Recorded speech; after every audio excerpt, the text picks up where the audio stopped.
Hello everyone, welcome to our Let's Play series of Torment, Tides of Numenera. This is Colonel RPG as usual, and I'm very happy that you're chose to join me today here in the Necropolis as we go around and look for interesting places to be in and all sorts of weird things that are happening right now. We're looking at, well, we're talking with Silver. Apparently, there's a malevolence to its something or something.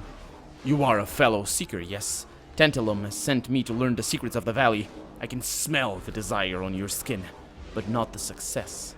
I have explored many of them and learned many things. Tantalum has said I will find secrets here. He is correct. Keep up the search, and your desires will see a reward. Must keep searching, he thinks. But time, yes, there is still time. Who are you? I am an acolyte, a seeker of knowledge, a devourer of artifacts, a stumbler on the path of truth. His eyes shine. An answer for the unanswerable. Really? So you believe Tantalum? Certainly!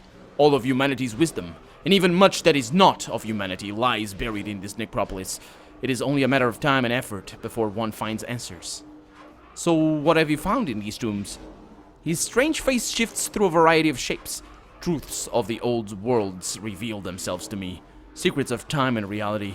The shifting of particles smaller than perception allows. Undergird all.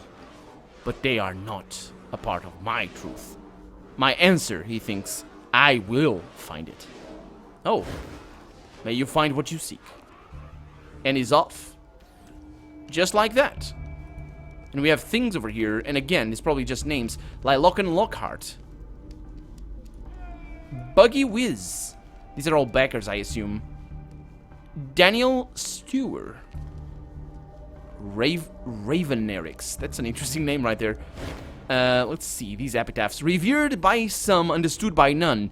Enjoyed the simple things in life while all the grandeur passed by. Quite a strange fellow, really. From Pavo Parkele. Uh-huh. I knew the day would come when I would at last find peace, but I was wrong. Peace found me.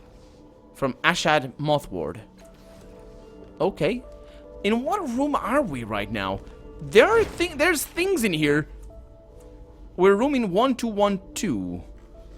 Let's see if I can go to that one and then down again. Because I don't know if this is how it's supposed to be, but you can clearly see the other rooms. So it seems quite obvious that you would want to do what I'm doing right now. This is what I was doing last episode as well. And oh, these are, yeah, and there's just so many things. But there are so many rooms. I made the quick calculations last episode. There's 625 rooms if you make up for all the 1 through 5 numbers.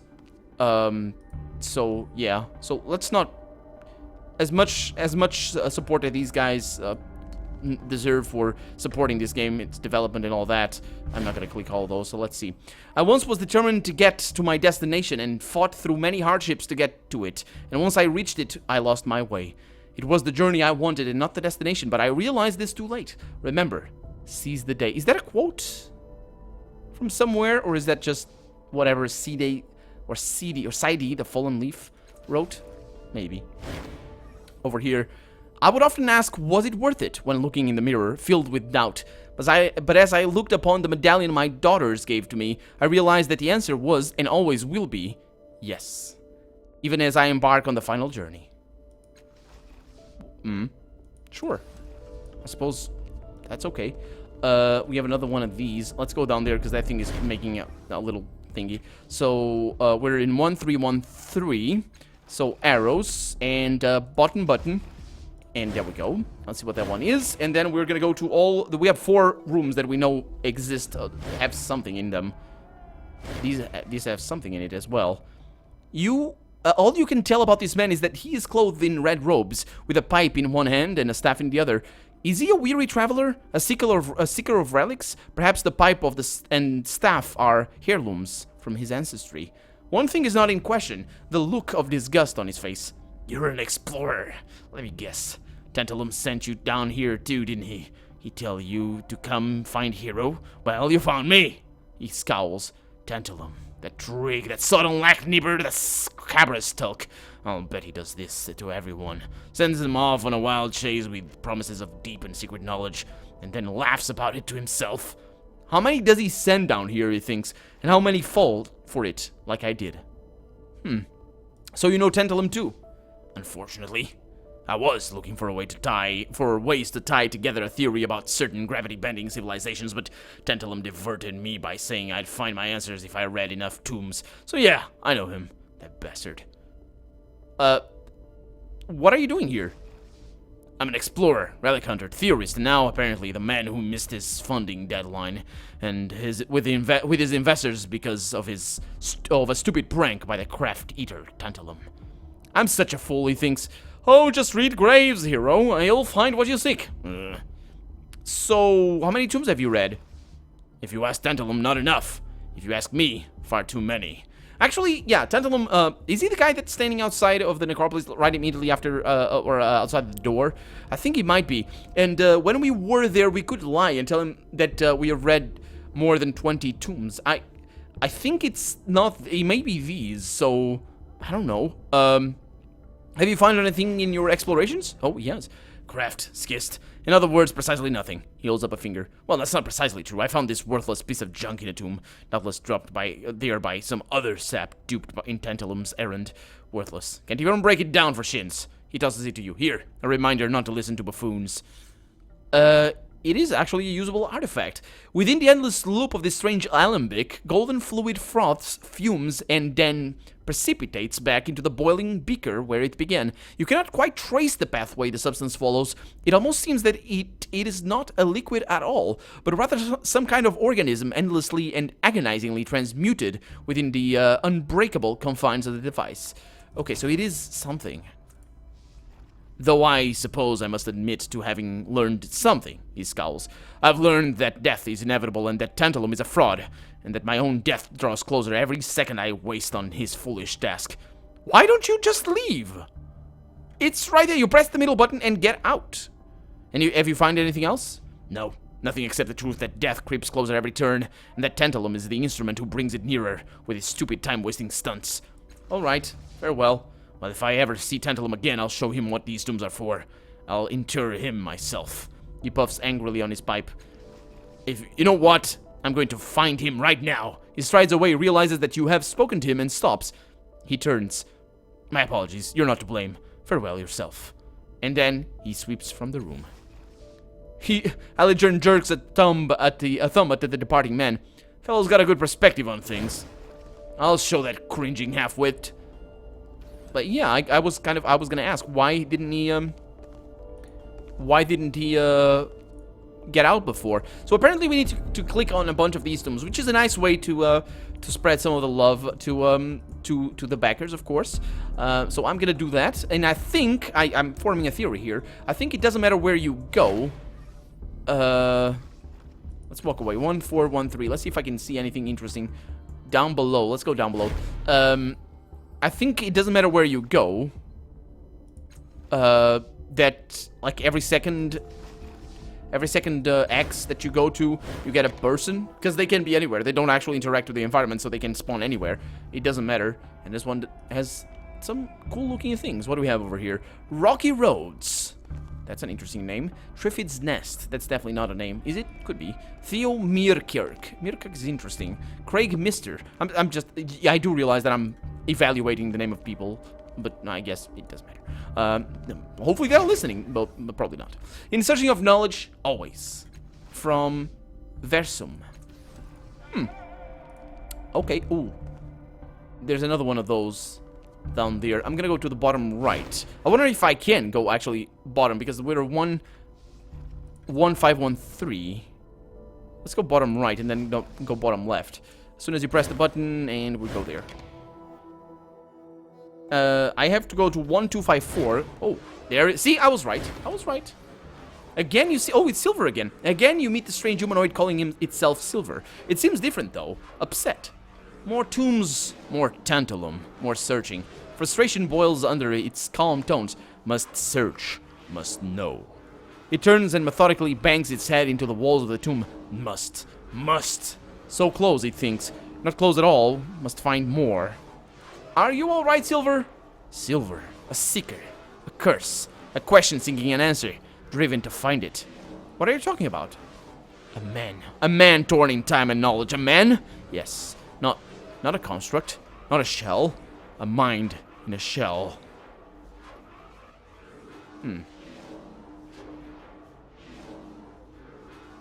Did Tantalum do something to you? No. Tantalum, he's the sender, the giver, the mortal who knows. Secrets, he sends quests. Silver seems disoriented, jerking about as if someone controlled his movements. He set me on this course, he thinks. I have no choice. I must follow it to its end. What's wrong with you? I am compelled to look, to find, to know. The truth waits for me in these vagabond insects. Stainless. Silver holds up his hand. No, stop! Questions! Too much. Compulsion rises. Must find new tomb. He clutches his hands to his head, trapped in numbers, trapped in prime form, rolling through differentials, imaginary in substance. Must find tomb. Trapped in numbers, trapped in prime form. He stops and draws himself together. His voice changed, becoming flat and emotionless. I must go. Prime form. Is there... How many prime numbers do we have? We have 1. We have 2. We have 3. We have 5. 1, 2, 5, 4 is one that we have. 4, 1, 3, 5 is another one that we have. One of the notes that we have. I wonder if he's actually telling me something. Can I help you? Something about your words or your manner manages to crack the calm of Silver's face. Tantalum, it whispers. Tantalum set me on this course. Follow the tombs. Find the secrets that will set me free. Silver pushes you aside and marches away. Off he goes, I guess. I guess I'm gonna find him later. Let's open all these tombs. Arcalis the Serlath. Adrian Feldt? Sure. Mike, Dino Mike, Bonville. And over here we have Fadric, Devourer of Words. Shaka UMV. Or UVM, sorry. Okay, so let's go to the bottom left. Arrows. 1514. Bottom left button. See if I can go somewhere. There's an interesting thing on there as well. But, yeah. Nothing else. Okay, I will still... Oh, there's a thing down there. Yeah.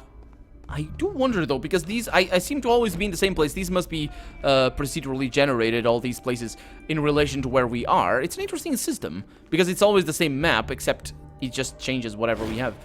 Oh, no, I don't want to talk to you where it is. Sorry. Good idea, he says. Yeah. Josh Lear. Okay, let's go through here. I think I've read enough tombs, but I don't know. Button with an arrow. 2113. Let's go to the bottom button. There we go. 21. Do we have anything? I don't know if we have anything for those. Oh, we didn't find anybody. But we did find these different tombs, which is an interesting thing. Respawning, please wait. Jan Holricher. I think I've... Morandor. I think I've messed with enough tombs for right now. Let's see what we have over here. My friends were my sword and I was their shield. I protected them in life and I will do so in death. From Axis. My friends were my sword and I was their shield. FD Yemeth. Okay, so let's go to 4135. Let's enter the location of a code I already know. Oh, I know all of these. Try the numbers that was on the dead memorialist's note with the name Naima.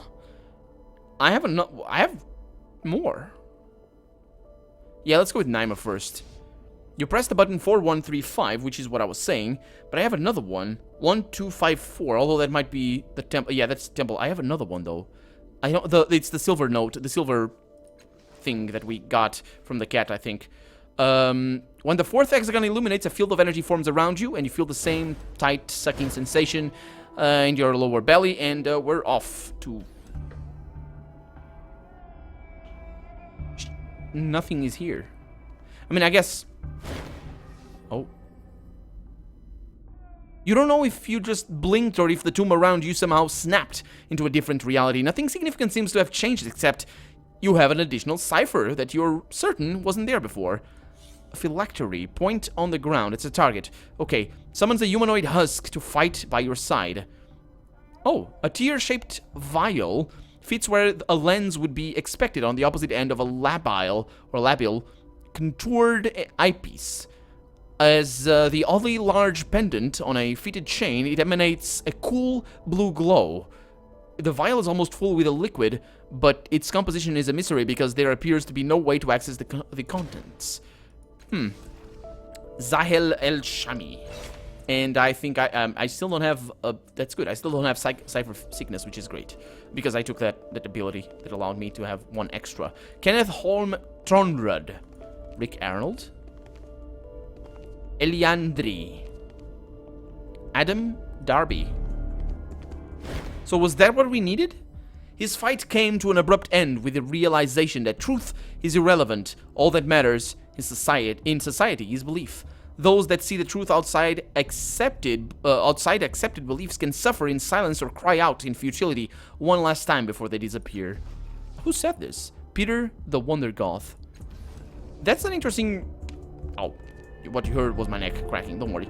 It does that sometimes. That's an interesting take on... well, it's true. It's just unfortunate, but it's not immediately... It's not all there is to say about that, but yeah.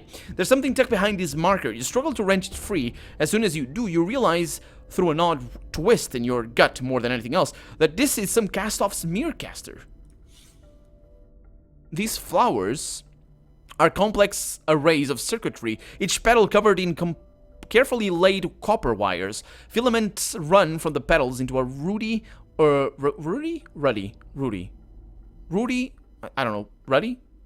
Anyway, a strong glass sheath ending in a now dead diode. The entire device pulses with inner heat. You tuck it away and turn your attention to the epitaph. Beautiful, beautiful Naima, a casualty of war that she had nothing to do with.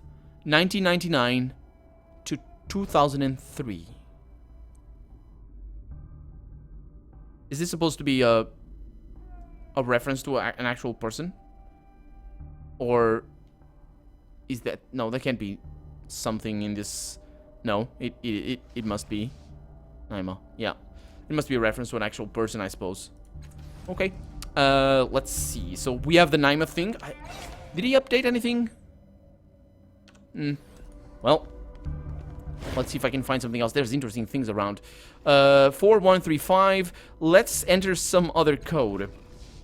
Let's go with the one... No, actually, let's not. Let's walk away. Let's look at this thing over here. So the scroll note. 5143. That's Motley's note.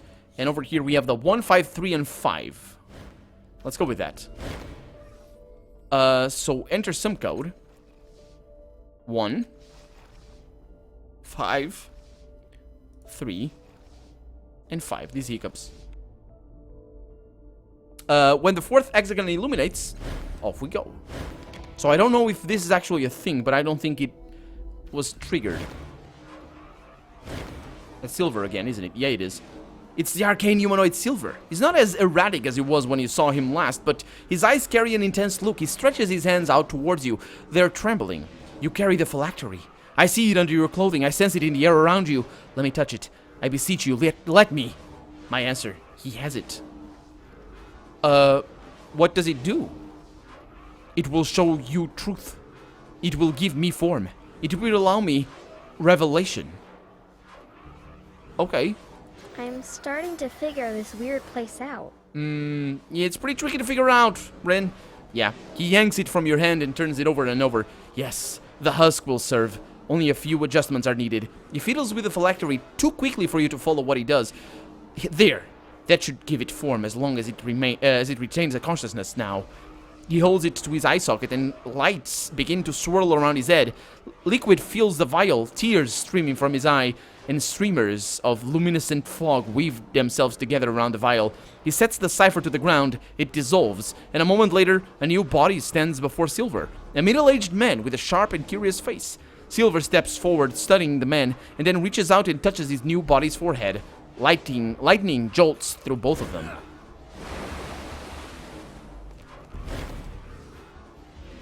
The new man opens his eyes and flexes his fingers. He wiggles his toes. He starts to laugh. He stretches and stands tall, standing fully erect in a moment. Unashamed, he throws his arms around you in a grateful embrace and whispers, "Thank you, friend. Thank you. I have been trapped in that body for decades. It drove me, and I fought Fought with its guidance until I found Tantalum. He gave me the key, though perhaps unknowingly that allowed me to open the door to find Circes. These tombs, he looks around him wistfully. The answers are here. He turns back to you. You have rescued me. For this, I would give you a gift. One gift, and then I must go. The world beckons. What happened to you? I once sought knowledge in the ways of the ancients. I was trained as a nano, and I thought to increase my power. I entered the frightful bloom near Saga's cliffs and discovered an artifact lost within. The body form you see here. I touched it, and my consciousness transferred within, and its fail-safe mechanisms enslaved me to its requirements. I lost myself. I lost my time. I do not... No, I will not speak of this. Let me tell you instead what I can offer you in thanks. That body form has many uses and defenses. I can give you a weapon that will literally extract the blood from a person at range, a cipher that can attack the minds of your enemies, or I can teach you some of what I have learned while in the vile machine, knowledge of its machinery that may aid you in the future. What do you desire? Tell me what you know. I don't care about the other stuff. He leans forward and whispers a string of syllables into your ear. And though you can make no sense of them, you can feel them burning new pathways in your mind. Shortly thereafter, the body at his feet begins to crumble into dust. So, lore machinery has increased by 1. Didn't I have already maximum lore machinery? Ah, well, that was a waste. Well. Now I must go. I must see through my own eyes again, to be free. Farewell, and thank you. What about Silver? Silver is gone. Yeah, I was already lore machinery pretty badass at that, I think. So I didn't need that. But we leveled up, so let's take care of that. So actually, not we. Rin and Aligern did. Yeah, Rin, you're now gonna be tier 2, I think. No, just extra effort. Yeah, let's go with that. Call of Hal, or Al, yeah. The cloak of Al. All other party members gain plus 5% on stealth tasks, on evasion, and esoteric attacks. That's pretty nice. Choose an ability to learn. I have Resourceful over here, which is 1 training level in Cipher Use Skill, which allows to carry additional ciphers, yeah. And Innervate over here, which is a healing thing, which is good for her, because she clearly doesn't have that, and I really should have. Let's go with that. Next, I have Running, and I have Perception. I don't think I need Perception. Yeah, I didn't choose this one, did I? Let's go with Quick Fingers. I don't think Running is going to be really that relevant. Let's go with Quick Fingers, because she's the only one that has that in our team, and I think I have Perception. Yeah, I have 1 Perception, so I don't need her to have that as well. I mean, maybe. Maybe. But I do have the edges. Actually, I don't have the edge. The extra edge there, but whatever. It's all good. It's all good. We might...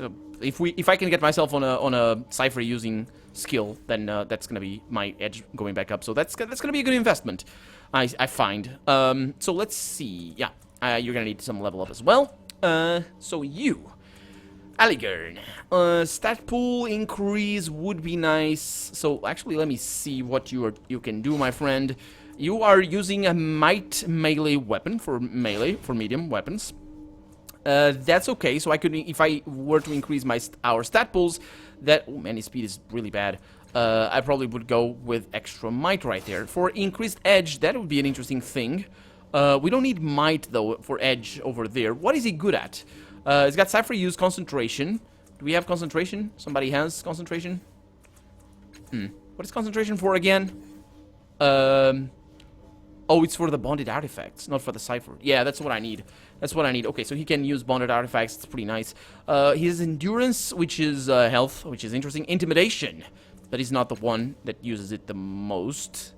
Why are you better at Intimidation? Huh. Seriously, he doesn't have Intimidation, but he's more intimidating? How? Huh. He must have, like, a special thing. Lore Machinery and Smashing, but he's good at Smashing, so I'm gonna go with Intimidation for him. If I need extra effort, no, not extra effort, improved skill, yeah. Intimidation could be a good thing, and that's gonna be that. Yeah. Okay, so he's gonna be our intimidating guy. He's pretty intimidating, so I think that fits his character. Eridis is not as much, but he's been doing the job so far. Okay, so let's see what this is. We have A face. I'll remember that. I was right. This nearly human face has been sculpted to look like it is emerging from the stone floor. As you draw near, the mouth suddenly begins to move. It speaks in an unfamiliar tongue, and you feel a light touch across your mind. The face continues speaking, adjusting pitch and vibration to its words as it zeroes in on shared language. The jumble of noise becomes recognizable speech quickly, and the face becomes more human. You recognize the face. It is that of Phoenix, the enigmatic man in the valley. The voice is surprisingly pleasant and warm. I am Phoenix, seeker of knowledge, lover of wisdom, questioner of the truth. I found ways to bend space and fold reality, but it was not enough to keep death from my door. If you are hearing this message, I am missing a part of my consciousness. I have communicated with it and feel its presence nearby, but it does not return. The voice fades, taking with it the memory of the language it spoke. Can't do anything else? Or is he just gonna say, he does not speak again? How high that highest candle lights the dark? What? How high that highest candle lights the dark? Sure. I'm not really sure what that means. And over here. In honor of nearly 100,000 souls who gave willingly and bravely to this world, it is a monument carved from their torment, from their dreams to yours. The believer's cenotaph. I wondered if that again is a reference or something. Okay, so let's... if it is nearby, I think we need to go around. Let's use the arrows. Let's start with the top left, and then we can come back. Because we're always going to use this as a reference. And just explore like that. Okay, we have more tombs over here. This is a weird place. I mean, it's not hard to navigate, fortunately enough. But these don't have anything for us, I don't think. Tony Stillfjord. And Dean Matheson. Sure. Okay, so arrow on it. I used the top left, so I need the bottom right to go back to where we were. There we go. And then I need the top center. Yeah, here we are. Okay, so the arrow is number 3. Then I need top button right there. Continue. Okay. To advance your characters. What is XP? Oh, spend XP, not send XP. I read send XP. I was like, well, how do you send XP? What is that? Lived 1,000 lives, died once. Kieri Quanta. Okay, so these things I don't think are gonna have anything for us. So let's just go for the... Well, I guess from here... from here we can just press bottom right. I didn't click that one. I can press bottom right and go to that place. There it is. Man, it didn't activate. So yeah, bottom right. Use that. Bottom right. Continue. And from here, bottom left should take us back to where we were, I think. At least that's how hexagons work, or should be. Sean Klinger. Benton Wilson. And the guys are not appearing again. Well, one of them we sent back to the guy upstairs. Not, you know, we didn't kill him or anything. The real guy that was upstairs. We sent him back, and the other one found his path or whatever. Okay, so I need the bottom left. Bottom right? Yeah, bottom left button. So this should take us back to this place and also to the end of the episode because we're out of time. So, I'm Colonel RPG, and this has been Torment, Tides of Numenera. I really hope you've enjoyed it, and if you did, go ahead and leave a comment, like the video, but above all, thank you so much for watching, and I hope I'll see you next episode. Bye-bye.